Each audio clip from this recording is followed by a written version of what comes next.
Jim, not long ago, we were talking about the revelation that the famous high ground scene in episode 3 was Steven Spielberg's idea. It was something that Spielberg came up with, and a lot of people, including a stunt choreographer and lightsaber swordsmith, I forgot his name. Oh, Nick Gillard? Nick Gillard. Wasn't he the one that told this story? Nick Gillard. Yeah. Nick Gillard? Yeah. Nick Gillard, yeah. So much so that crew and people around George at the time, including Nick Gillard, the stunt choreographer, for the prequels, just didn't like it. Just didn't like it. But it stuck. And not only has it stuck, but it's become a meme. The high ground has become a thing. Do you think Steven wrote that? I have the high ground. That can be attributed to Steven Spielberg. Just the whole, or just the I don't know about the writing as much as them making a big deal of the fact that he had the high ground. I had heard George Lucas talk about Steven Spielberg, about how Steven likes to cut things on a laptop computer by his swimming pool. So he's just hanging around the house, outside. He's probably under a table with an umbrella, and he's got his laptop there. He's banging out the Mustafar fights, working on the animatics for that or whatever he does.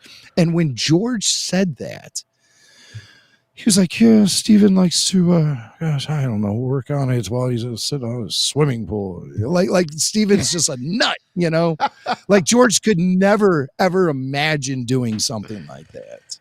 Yeah. George would have to be in a office or a studio. Yeah, you can't enjoy yourself when you're doing those types of things. It's drudgery. That's what it is. But Steven, he's a filmmaker in his soul to his core. And he developed the entire battle sequence there, the Mustafar battle. And we talked about it before, about the silliness of the high ground line. For those of you who need a refresher, we have the audio. Anakin, I have the high ground.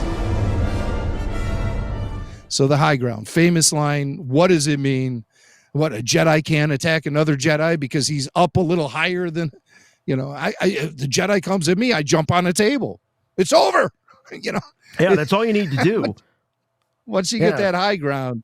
It just felt to me like it was some sort of antiquated war battle strategy, like the redcoats and the British or the British and the Americans firing at each other, right across, from a little chasm. It just seemed like a silly way of engaging in battle, and that this was sort of the Jedi sort of version of that in some way, but the high ground. So Hayden Christensen appeared at SpaceCon San Antonio recently. He was up on stage doing a panel with Rosario Dawson, not bad company. And someone from the crowd yelled out at Hayden, why did Anakin make the jump knowing that Obi-Wan had the high ground? I mean, why would then Anakin be so foolish to attempt to defeat someone who already had the high ground? It's impossible, as we know, in the Star Wars universe. So our buddy, the Legacy of Nerd, was there, and he was shooting video. And so we have a clip from that panel of Hayden Christensen explaining why Anakin Skywalker made the jump. Why did you jump? Why did I jump? Yes. The arrogance of youth. And I also like to think that there was like this sort of, lore within the Jedi, that when Obi-Wan defeated Darth Maul had the high ground, and he did this amazing flip, and so I like to think that they talked about that, and it was like this, big deal. And so like Anakin, in the back of his head, he hears Obi-Wan say like, I have the high ground. He's like, I'm gonna show him. And it just didn't play out the way he had hoped. And now we know. And now we know. So it's canon right there. If they say it at a convention, it's canon. So we interpret it as this. Obi-Wan defeated Darth Maul, even though Darth Maul had the high ground. Yes. So he told this to Anakin. And when he told this to Anakin, he said, it's impossible as a Jedi to defeat someone who has the high ground unless you're me, this guy. And so Anakin heard this. And he goes, okay, master. And he said, listen, whatever you do, don't use me as an example.